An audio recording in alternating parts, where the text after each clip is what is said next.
más bien en función de historiador.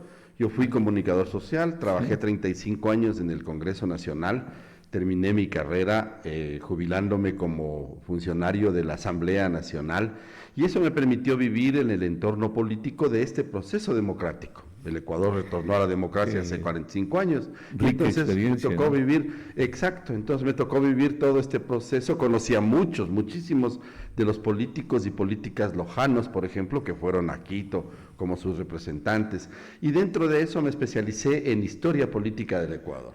Claro, Entonces, ese es el propósito de mi visita, digamos, a varias organizaciones sociales con las que voy a... hemos estado trabajando en conferencias. Perfecto. Pero dije, ya de una vez nos va a hablar de la historia. Yo quería que me regale un minuto de su rica experiencia para preguntarle, efectivamente, usted estuvo un poquito más del retorno a la democracia, ¿no? Así es. Y ya, entonces, sí, pues son 35 años en la Asamblea. Se ve correr mucha agua ahí bajo el puente, ¿no? ¿Qué tan convulsionadas fueron los congresos antiguos, así se les llamaba, Congreso de Diputados, ¿no? Comparados con los de ahora? Y yo entiendo que siempre va a establecer usted una diferencia cualitativa, ¿no? Sobre todas las cosas, ¿no? ¿Es correcto eso o no? Sí, usted tiene razón. Hay que hacer una diferenciación académica, porque los requisitos también cambiaron. Partamos de un principio fundamental. Hasta la Constitución del 2008, los legisladores en el Pleno del Congreso Nacional, en una reunión, estaban prohibidos de leer.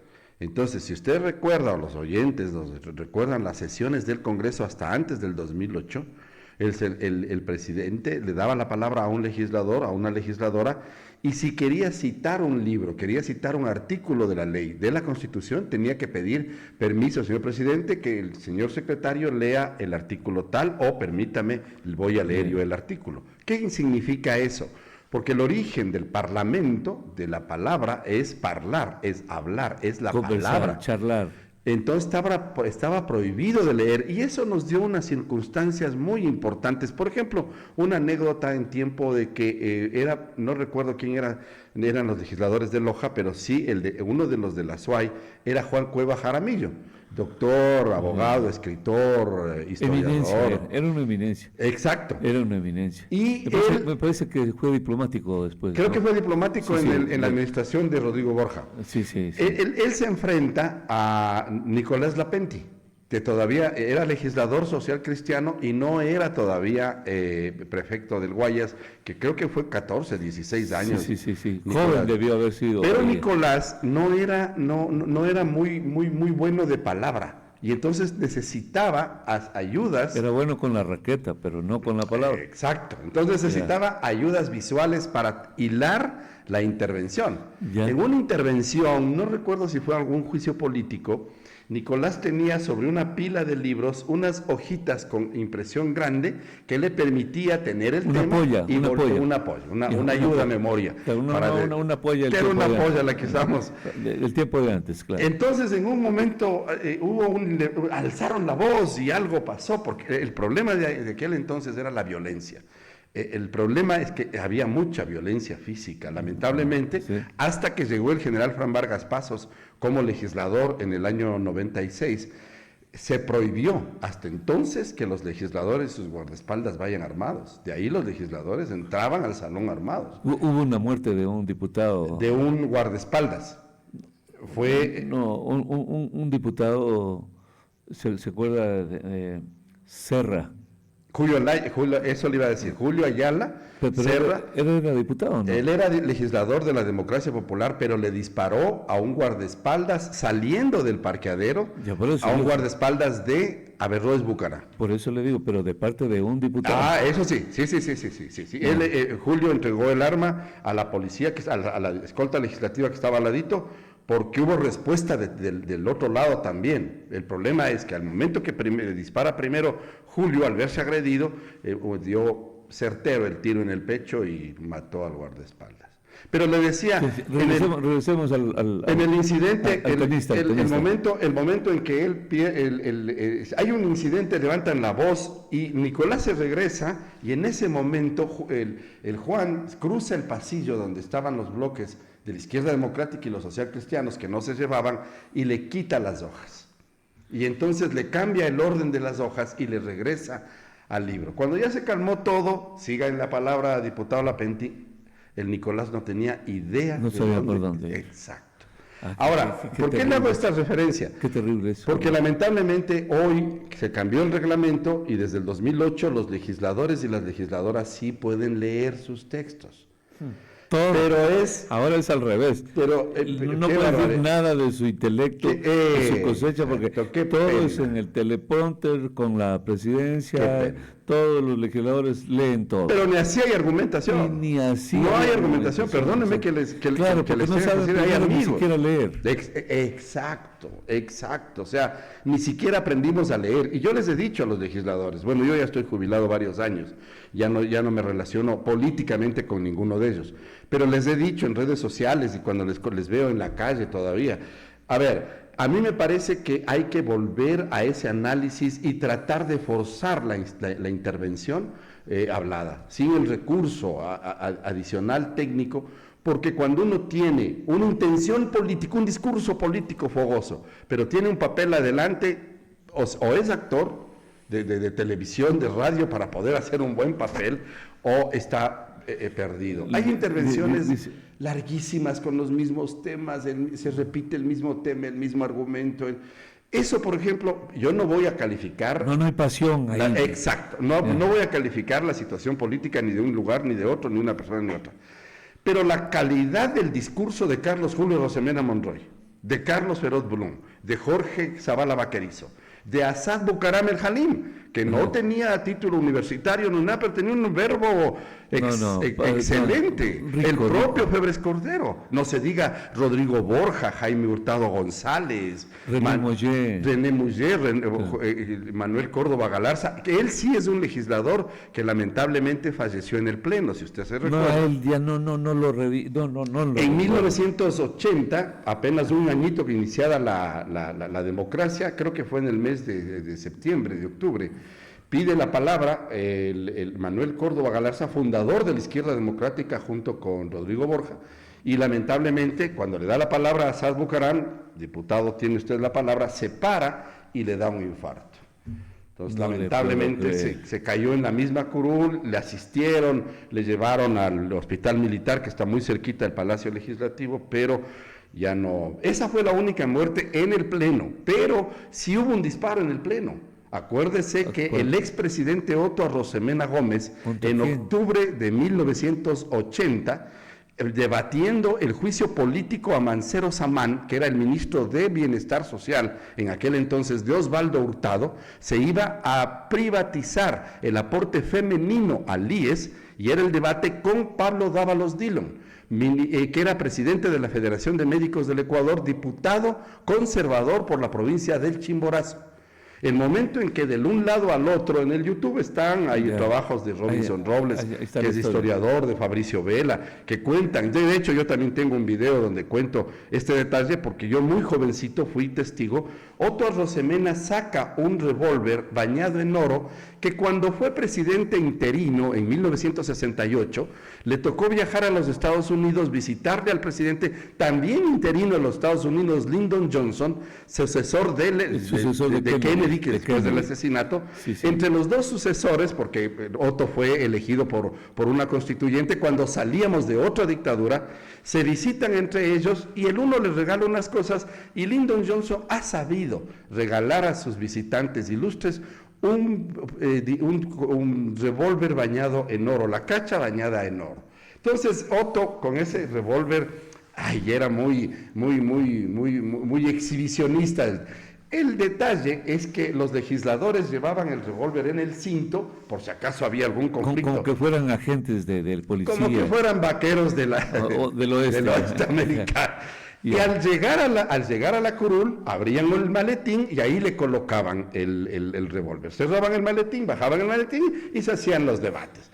El Otto empieza el debate porque el debate era la jubilación de las mujeres a los 25 años de aportes, pero Otto quería que ese aporte vaya al sector privado de las aseguradoras.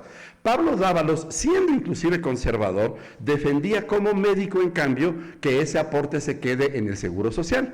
Entonces, en ese debate, el Otto pierde la cabeza, algo le dijo Pablo Dávalos, pierde la cabeza. Yo estaba sentado al frente en unas gradas que había del salón de sesiones, abre, saca el revólver y va con la mano directo al pecho de Pablo, 2 curules, es decir, 2 metros.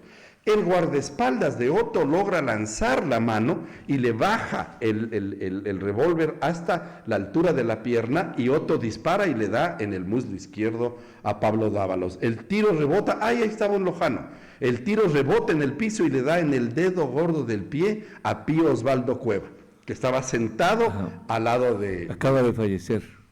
Justo por eso me acordé. Iba a citarle a Pío Osvaldo Cueva. Sí, Ese fue el incidente mayor. Otto fue detenido por un mes. Los jueces, lamentablemente también en la justicia en aquel entonces, dijeron que le daban la sentencia de un mes por defensa propia. Pero los que estuvimos allí vimos que Pablo Dávalos no tenía un revólver del otro lado para decir fue una... Pero como era el expresidente, como era el diputado en ese momento, le dieron... Pero da la coincidencia, acuérdese, no sé si se acuerda usted, de que en la penitenciaría del Litoral, donde Otto va a pasar el mes de detención... No le suspendieron. No, le dieron un mes y le tenía que cumplir. Cumplió, entró y salió. ¿Sabe quién le recibe y quién le despide en el penal, en el penitenciaría del Litoral? Antonio Hanna Muse, periodista de TC, de Canal 10, que tenía un hermoso programa que denunciaba los problemas de Guayaquil, que se llamaba La Calle Lo Contó.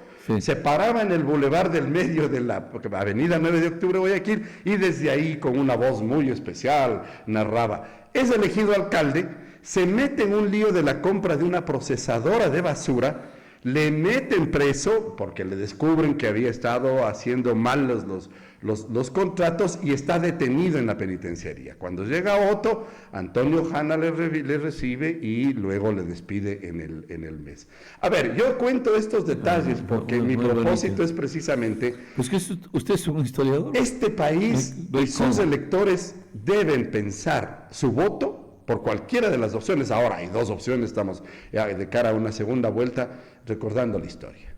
Esto es fundamental, es decir, tenemos que volver a pensar, a repensar la historia, no solo de la política, sino también de la comunicación. Ahora, lo que sí, usted seguramente convendrá conmigo, es en que el denominador común de aquel entonces era el intelecto, la preparación. Académica.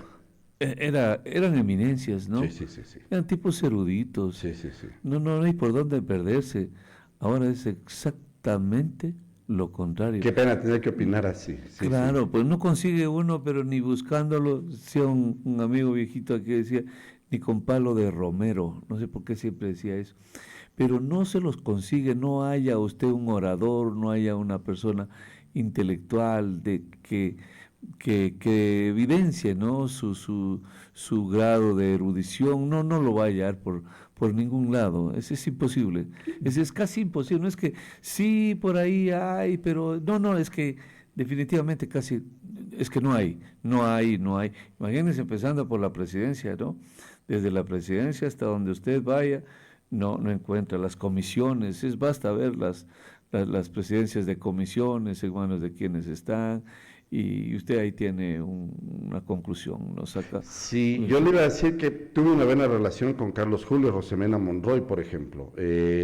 Otra eminencia. Fue expresidente del Ecuador, pero yo le decía a Carlos Julio, contigo, porque había que ver, el momento en que Carlos Julio pedía la palabra, en aquel entonces nada había tecnológico ni nada, se pedía levantando la mano, le veía el presidente y le anotaba en un papelito, no había computadoras todavía ni nada, entonces había un edecán militar que era un teniente coronel del ejército o de la marina, que siempre estaba al lado, y él llevaba la lista de los legisladores. Entonces le daban la palabra, pero se hacía un silencio, oiga, qué maravilla cuando el Carlos Julio hablaba. Íbamos a hablar de cualquier cosa y yo le decía, vos comienzas en Grecia y terminas en el malecón de Guayaquil, porque hacía un recuento histórico del proceso político, del pensamiento, de la filosofía. Ahora, los resultados políticos son otra cosa, eso ya es responsabilidad de la administración política. Podemos hacer un paréntesis claro. ahí, a usted, licenciado, que lo noto también versado y versátil en este tema de historia. Fíjese que habla usted de Carlos Julio Arosemena Monroy. Tuvo un hijo, recuerdo, que fue hasta candidato, no sé si ganó PID. Arosemena PID. Arosemena PID. Sí, también abogado. Cero, Polito cero de esta herencia. Polito fue legislador también, ¿no? Polito creo que... Polo Vaquerizo fue legislador en el tiempo de Maguad, por el Guayas. Es que Maguad fue el que irrumpió en esto, el que empezó a meter Polito, vedettes, jugadores. Polito estuvo de legislador cuando Maguad nos congeló Fíjese usted, yo pensaba que solo había sido concejal. No, y le cuento una anécdota. Cuando yo trabajaba con él, porque me dieron de responsabilidad la comisión de él, me sorprendió que hablaba árabe. Pablo Vaquerizo habla árabe. Pablo Vaquerizo habla árabe.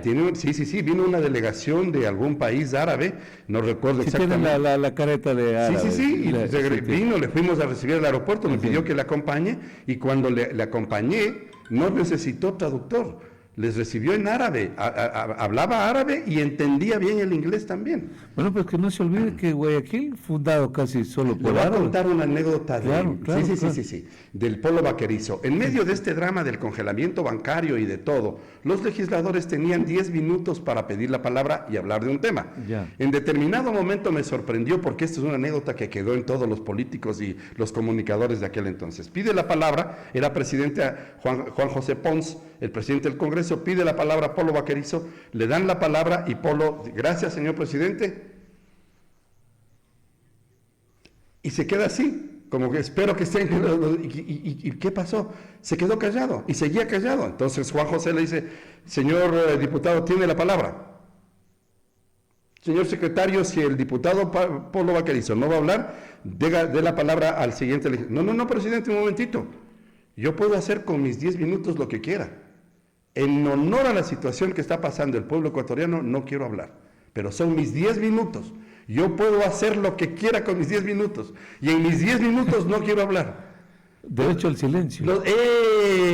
Y nos metió en un debate de si era legal o no, de no decir una palabra en sus 10 minutos. Qué interesante. Eso hizo el Polo.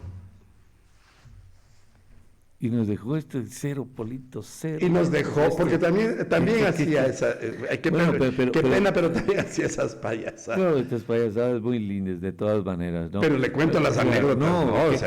Pero entonces lo que le quería decir es que no hay legados de estas lumbreras, no, lo que usted decía, inclusive ni de los hijos. No, para nada, para nada, cero. Pero por eso le digo, cero, Polito, cero de todos. Vaya a ver si Otto Arosemena dejó uno. Vaya a ver si René Moller dejó uno. Vaya a ver si Borja dejó uno. Bueno, todos tienen sus hijos, sus nietos, muy preparados, pero ya no en esa línea. No en esa línea. No recuerdo. Ahora, interesante, ahora que me hace. Anótelo ahí, por favor. Sí, sería interesante. Me he ganado un café ahí, por hacerle acuerdo de eso. Yo le invito un café a hacer una relación de las herencias, porque el legado político. Exacto. El legado político. Póngale ahí también otro café. Porque lo que sí tenemos es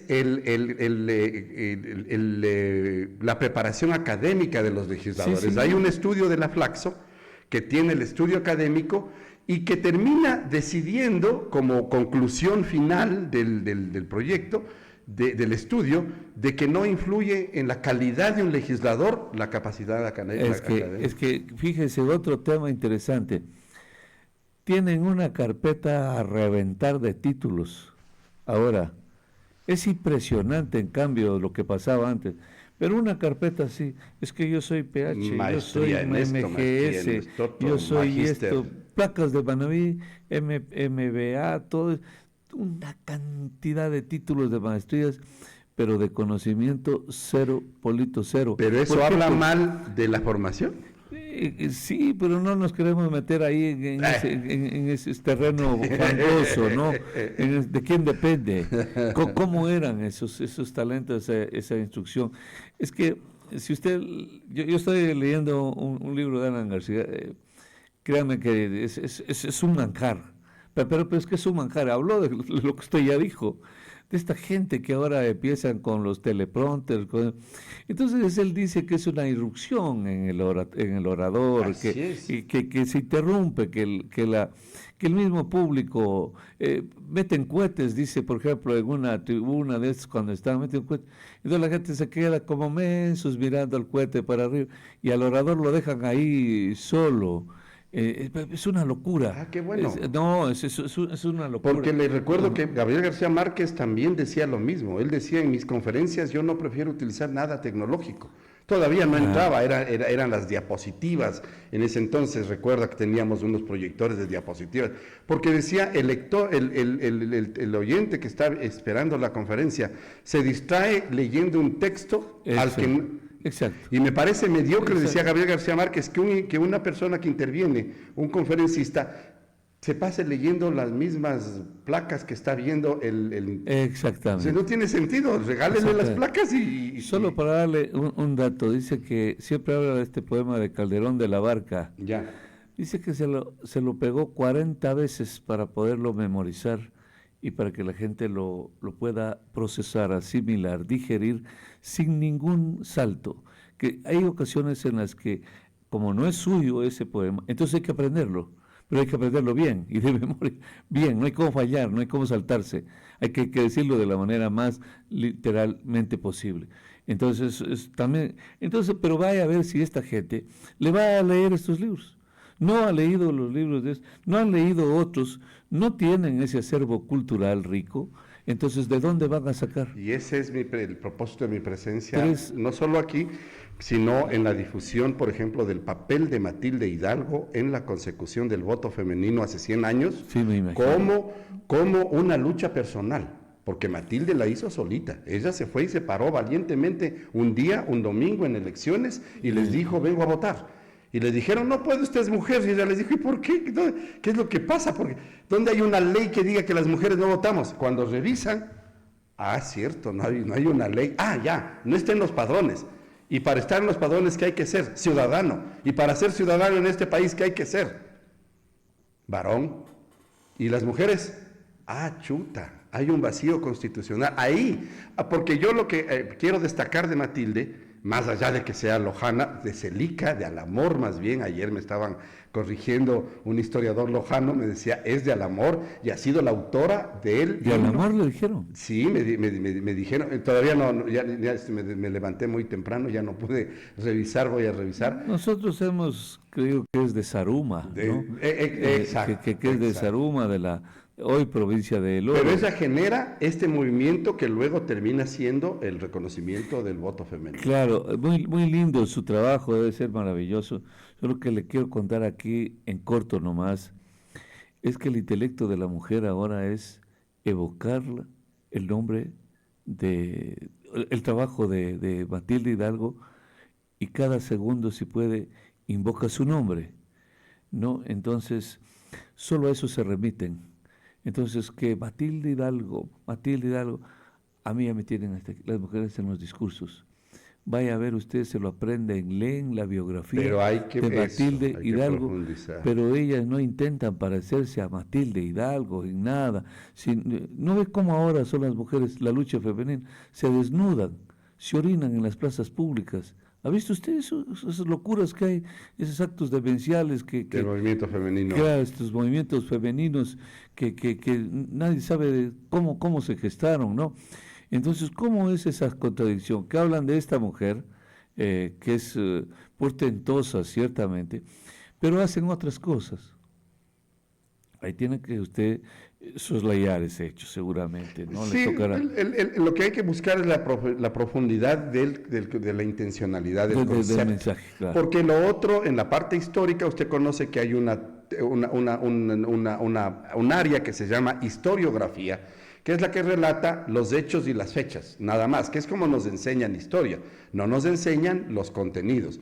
Y claro, el objetivo es contar que Matilde logró un contenido que fue constitucional, porque justo este año se van a cumplir 100 en julio de la Revolución Juliana, que es provocada también por un lojano, Isidro Ayora, que transforma el país. Del Isidro nos hemos olvidado un poco, recordando solo que en algún momento a los sucres que se imprimieron en 1929, cuando él fue elegido presidente, se les decían Ayoras. Y de acuerdo a las versiones que conversaba con mi padre. Y los pantalones tenían relojera. Exacto, y además era obligatorio el sombrero para los hombres, ¿no?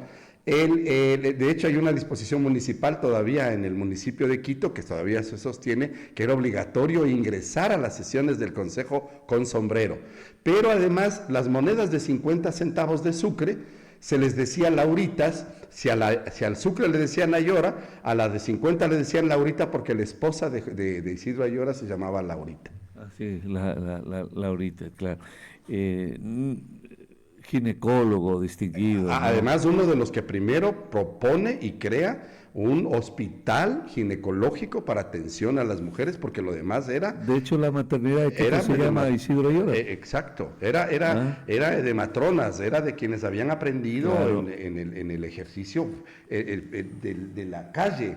No eran procesados. Claro. Él crea una maternidad, y de hecho las universidades eran parteras. Exacto, y tienen que meterse también en la carrera profesional y crean ya todas estas especialidades académicas. Eminencia. Y hay gente que lo critica. Estamos cumpliendo 100 años, ¿no? En julio, y además le quería hacer ya como remate final. El domingo 23 de marzo, este domingo, justo, que se va a producir el debate presidencial, se cumplen 65 años de la inauguración del Palacio Legislativo. El Palacio Legislativo en Quito está cumpliendo 65 años, está cumpliendo la edad adulta, ya de adulto mayor, 65 años, con toda la historia que en su interior se ha producido.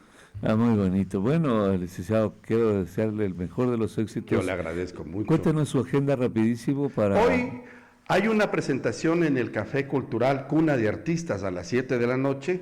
Vamos a hacer una presentación de este evento y he preparado con unos jóvenes una escena pequeñita de unos 10, 15 minutos en teatro de cómo Matilde Hidalgo, hay una niña que hace Matilde, hay dos hombres que van a estar vestidos a la usanza de 1920, de cómo Matilde llega a la mesa electoral y les pone en pindingas a los hombres, cuando les pregunta y les dice, a ver, pónganme la ley delante, que me prohíbe votar como mujer. Ese es detalle. Va a haber música, va a haber un cafecito con tamal, evidentemente. Una anécdota de eso, del que le llamaban Tocho Montero, que usted lo haber conocido muy bien. ¿Se acuerda cuando puso en entredicho al Parlamento? Nos puso, claro. Claro, los puso, como dice en el vulgo. El momento en que preguntó el artículo de la ley para nombrar presidente interino a Fabián Alarcón Rivera cuando cayó Bucarán.